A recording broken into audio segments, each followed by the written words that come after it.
कि जब नक्सलियों का वर्चस्व था, बीडीओ का हैसियत नहीं था 1 रुपए घूस लेने का, सीओ का औकात नहीं था 1 रुपए घूस लेने का, थाना प्रभारी थर थर कांपते थे।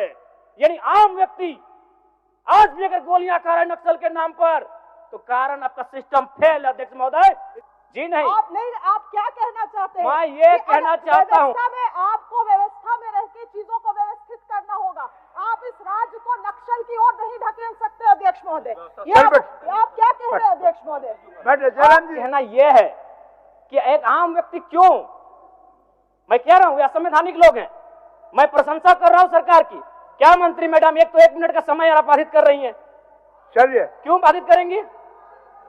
आदरणीय अध्यक्ष महोदय बहुत बहुत धन्यवाद।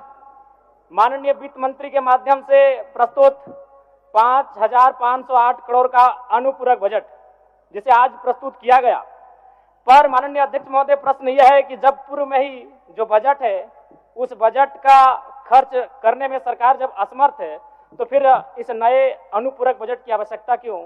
तो कहीं ना कहीं सरकार के इस अनुपूरक बजट पर सवाल खड़े होते हैं। बजट की सार्थकता तभी सिद्ध होगी अध्यक्ष महोदय जब पूर्व में जो बजट हमारे पास है उनका हम लोग ठीक से खर्च कर पाए।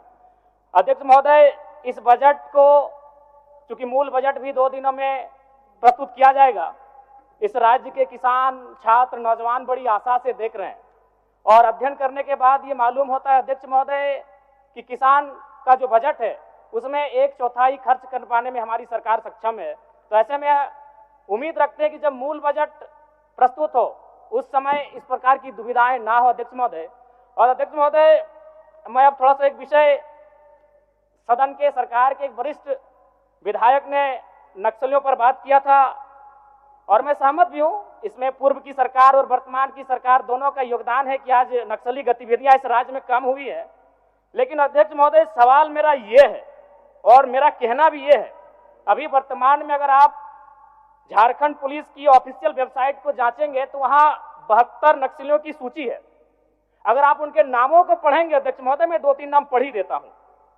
मिसिर बेसरा, प्रयाग माझी, अजय महतो, सुभाष महतो। जब इन लिस्टों को पढ़ेंगे ना अध्यक्ष महोदय, तो आप 1970 के दौर को भी थोड़ा कंपेयर करेंगे कि जब उस समय झारखंड आंदोलन अलग राज्य की जो लड़ाई थी और उस समय जिन लोगों, जिन कौम का जान गया था, आज वे लोग नक्सली के रूप में उनका जान जा रहे हैं अध्यक्ष महोदय। 72 में हमको लगता है कि 50 आदिवासी नक्सली है अध्यक्ष महोदय। मेरा कहना यह है, ये राज्य आदिवासियों का, जंगल आदिवासियों का, दलमा का पहाड़ आदिवासियों का, पारसनाथ का पहाड़ आदिवासियों का, लुगू बाबा का पहाड़ आदिवासियों का, और नक्सली भी आदिवासी अध्यक्ष महोदय। खामियां कहां रही? आखिर क्या कारण रहा कि एक आम आदिवासी नक्सली गतिविधियों की ओर प्रभावित हो? अध्यक्ष महोदय बहुत ही गंभीर विषय है। मैं उस पर प्रकाश डालते हुए, मैं आज से लगभग 18 साल पहले इस देश के एक सम्मानित अखबार हिंदुस्तान में एक पत्रिका छपी थी, 17 तारीख 2रा महीना 2007। उसका शीर्षक था अध्यक्ष महोदय, माओवादियों ने बांटी हजारों एकड़ जमीन। अध्यक्ष महोदय मैं पारसनाथ की तराई से आता हूं। जब नक्सली गतिविधियों का प्रश्न आता है तो सबसे पहले लोग पारसनाथ को देखते हैं। आज गांव में लोग क्या कहते हैं मालूम है अध्यक्ष महोदय कि 1990-95 में, मैं पुनः कहूंगा, मैं नक्सलियों का समर्थन नहीं करता हूं, उन्हें असंवैधानिक मानता हूं, उन पे कार्रवाई होनी चाहिए, लेकिन मैं गांव से आता हूं और गांव की बात कहता हूं। गांव के लोग क्या कहते हैं मालूम है कि जब नक्सलियों का वर्चस्व था, बीडीओ का हैसियत नहीं था 1 रुपए घूस लेने का, सीओ का औकात नहीं था 1 रुपए घूस लेने का, थाना प्रभारी थर थर कांपते थे। यानी आम व्यक्ति आज भी अगर गोलियां खा रहे नक्सल के नाम पर, तो कारण आपका सिस्टम फेल है अध्यक्ष महोदय, इसको स्वीकारिए और नहीं तो पढ़िए झारखंड सरकार, झारखंड राज्य की गृह कार्य आपदा विभाग की रिपोर्ट, जिसमें यह कोई पुरानी रिपोर्ट नहीं अध्यक्ष महोदय, ये 2024 26 तारीख 12वां महीना 30 से कागज भिजवा दीजिए, कागज भिजवा दीजिए। 12वां समय हो गया है, सरकार का उत्तर होना है। मंत्री मैडम करें,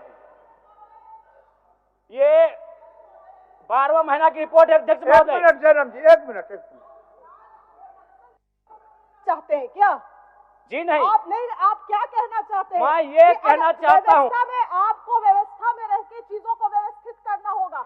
आप इस राज्य को नक्सल की ओर नहीं ढकेल सकते अध्यक्ष महोदय। आप क्या कह रहे हैं अध्यक्ष महोदय? बैठे जयराम जी, कागज भिजवा दीजिए, कागज भिजवा।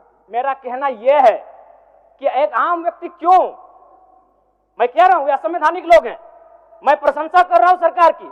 क्या मंत्री मैडम एक तो 1 मिनट का समय आप बाधित कर रही हैं, चलिए क्यों बाधित करेंगी, क्यों बाधित करेंगी? आप मंत्री हैं, आपको बीच में टोकने का अधिकार नहीं है मंत्री मैडम। आप नए बीच में टोकने का अधिकार नहीं है। गलतियों को स्वीकार कीजिए, विफलताओं को स्वीकार कीजिए। चलिए चलिए हो गया, विफलताओं को स्वीकार कीजिए। हो गया, चलिए। मंत्री मैडम 1 मिनट के एक तो हमें समय मिलता है। सरकार का उत्तर, माननीय सरकार का उत्तर, चलिए।